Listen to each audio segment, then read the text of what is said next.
comes to emotion, makes me start choking, so I sit by the ocean. I spent my last buck on a bottle of whiskey, drunk and broke, sitting here in history. I made my mind up how I'm going, got nowhere to go, don't know where I'm going. I do one thing, and think it is true wherever I go.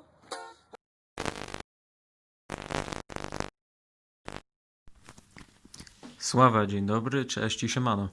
Pewnie niewielu z was wie, że tak naprawdę mówię po polsku. Łącznie z tym, że jestem Polakiem. No, można byłoby się domyśleć, no jakby nie było w moim opisie, to widnieje. I dzisiaj więc zaczynamy nieco inaczej. Zaczynamy odrobinkę po polsku, zanim przejdę do angielskiego. So, that was interesting. Alright, so, what do I want to talk today in this episode of Free Falling?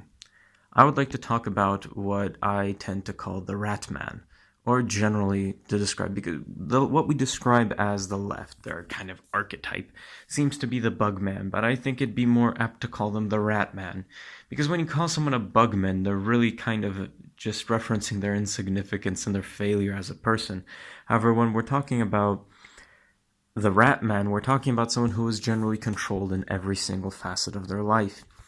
And this is also something that relates to when people say, oh, people want a simpler life. They just want to go out into the country and live a simple life. Well, that's not true, because I live out in the country and life isn't really that simple in the country. It's actually a lot more complicated than you could expect.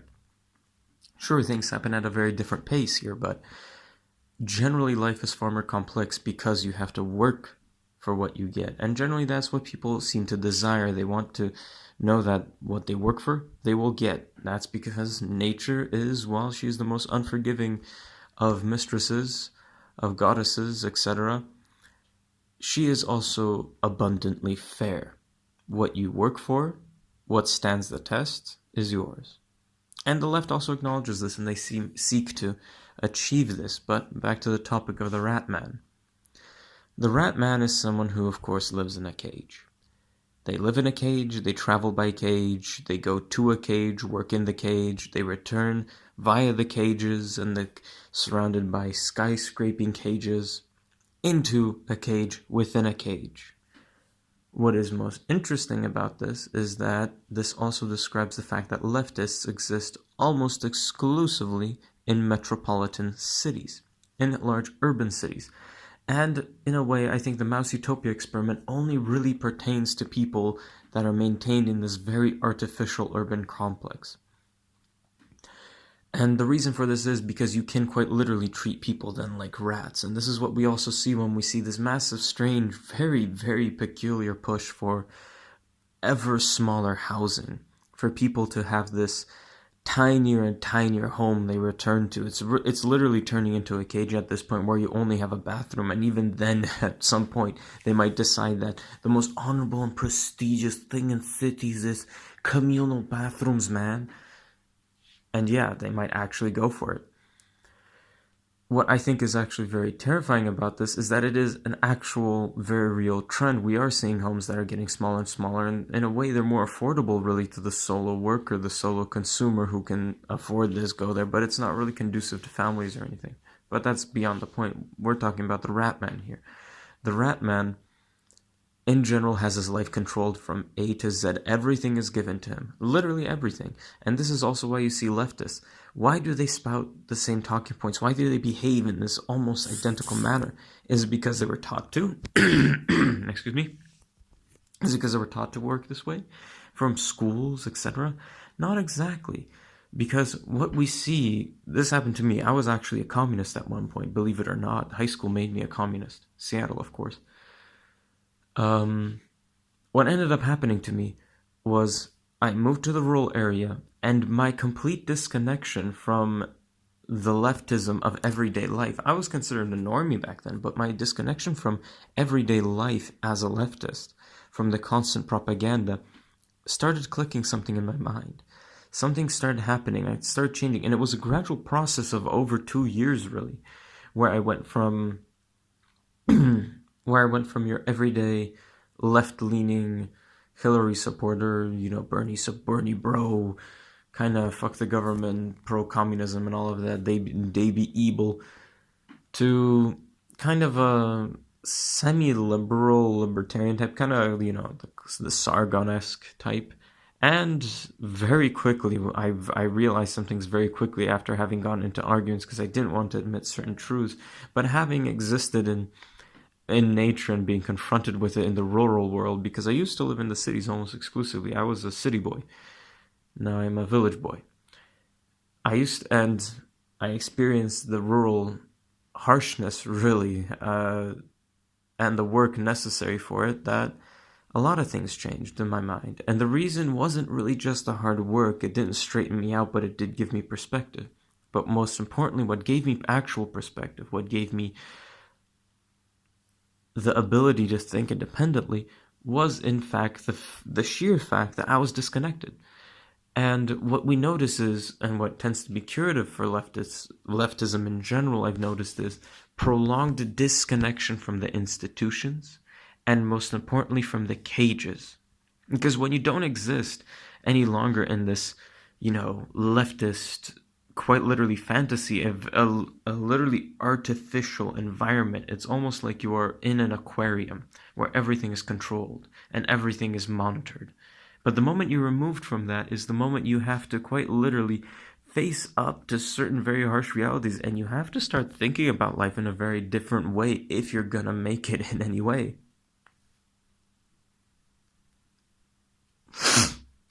Excuse me, I had a little allergic attack there. And what ends up happening is you quite literally get these people that are quite disconnected from leftism, and they begin their shift. And generally the shift occurs as they face the realities, and they are disconnected from the constant propaganda tube, because this is actually something I've noticed people asking. It's like, how can they believe what they believe? I mean, don't they see how horrible it is? They do see how bad it is. It's just that they constantly are told what to think, how to act.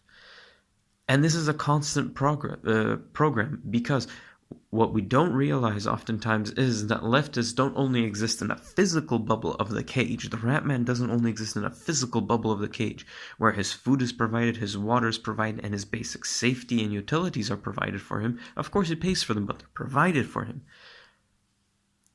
But their thoughts are also provided to them. The way to think, the way to feel, and the way to act is provided for them. Essentially, the Rat Man has an effortless life.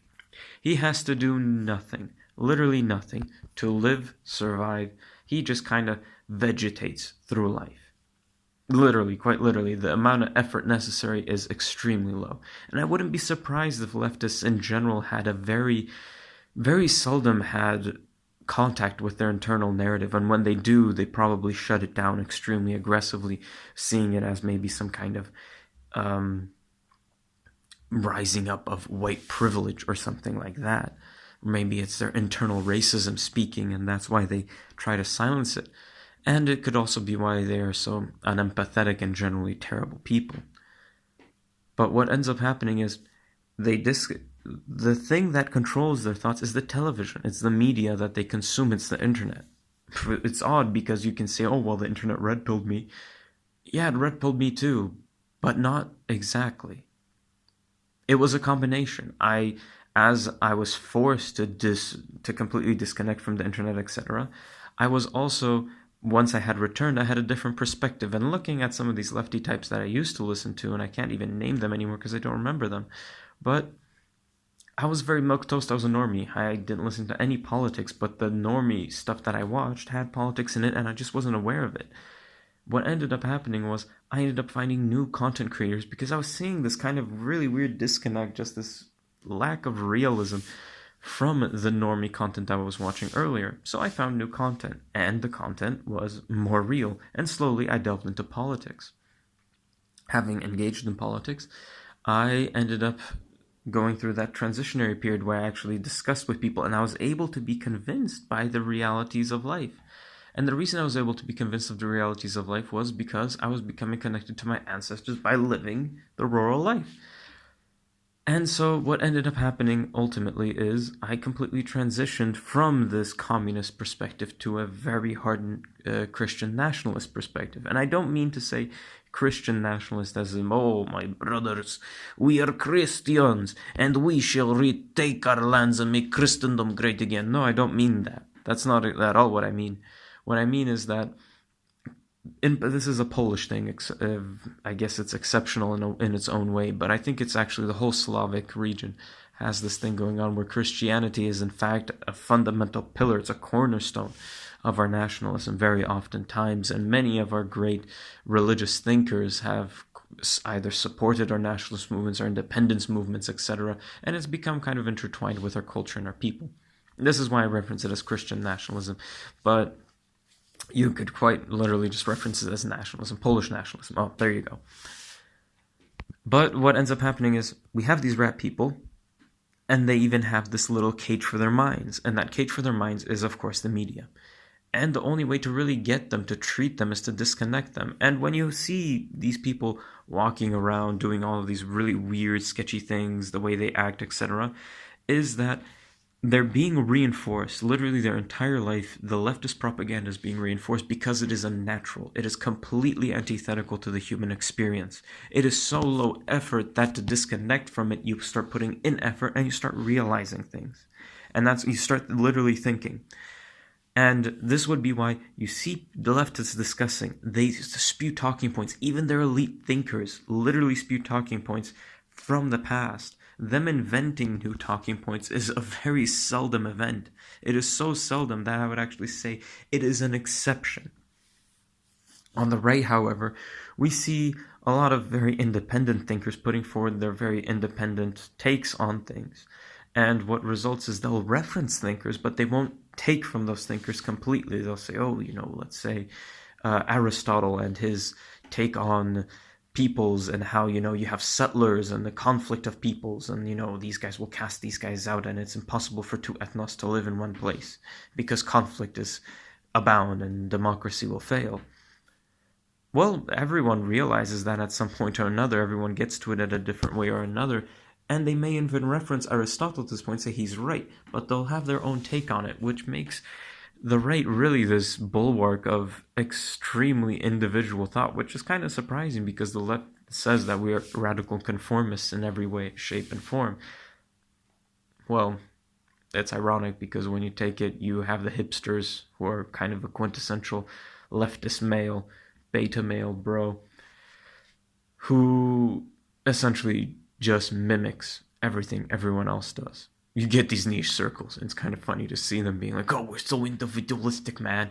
But in reality, they're literally identical to each other, and it's quite hilarious to see. But it's a thing. It's an impersonal group that has its own really strange kind of niche following of a product.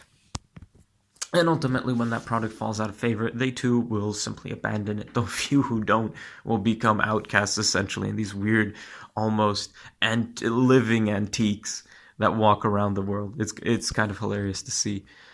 But when you have the solution really to a lot of this is oftentimes you have to disconnect them somehow. And in reality, we know that's not possible. You can't just disconnect an entire city. And it's the reason we see them talking and behaving a certain way. And it's completely antithetical to human nature, to the lived experience of being a person. And in this way, you can actually argue that leftists are actively trying to unpersonify themselves, deperson themselves, and instead are becoming just cogs in a machine, and then they complain that they're cogs in a machine, but they never step out of the machine in the first place. One can look at urban cities as machines, these massive factories where humans are literal cogs. He can look at them, as I do, as literal cages within cages within cages, with even these little boxes for cages for your mind. One can look at them as this very weird biological or even this dystopian state as came from Moldbug with the cathedral and all of that.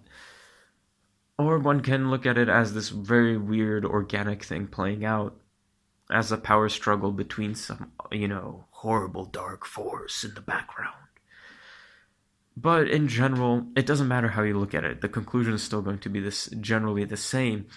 And it's generally that leftists live a very low effort life. And as you travel into the into the world, as you disconnect yourself from it, your life goes from simple to complex. And it is that complexity that I find that people crave, and is that complexity that introduces personhood, that introduces struggle, that introduces development, that introduces spirituality into a person. And because the person actually starts looking and observing the world, he doesn't take claims and all of these things as just face value and is told what to think. He actually has to think about it, he has to digest it, and then he will tell you what he thinks. Even if he has a dogma that he adheres to, he will still recognize what you said. He will then reject it, but he has a reason why he rejected it. He knows why he rejected it. Even if it's something as banal as, I am Christian, this is heresy, or this is blasphemy, completely reject it. That's it. But he knows why he rejected it. He knows completely what you said. He was able to even identify what you said as what it was, and then he rejected it. Whereas leftists don't even listen to what you say. They don't. This is oftentimes when you hear discussions, they have cues they respond to, and these cues have been told to them. Yeah, so I've been ranting in a circle about the same thing. What I propose is that you can start calling leftists rat people, or even unpeople in certain circumstances when you see that they're complete NPCs. But I think there's a very real phenomenon of unpeopling, unpersoning oneself in leftist circles. And that generally this idea of the rural life being simple is a complete farce. It's not more simple. It's in fact far more complex, and it is the complexity that we crave. Slava. Z Bogiem. Have a great day.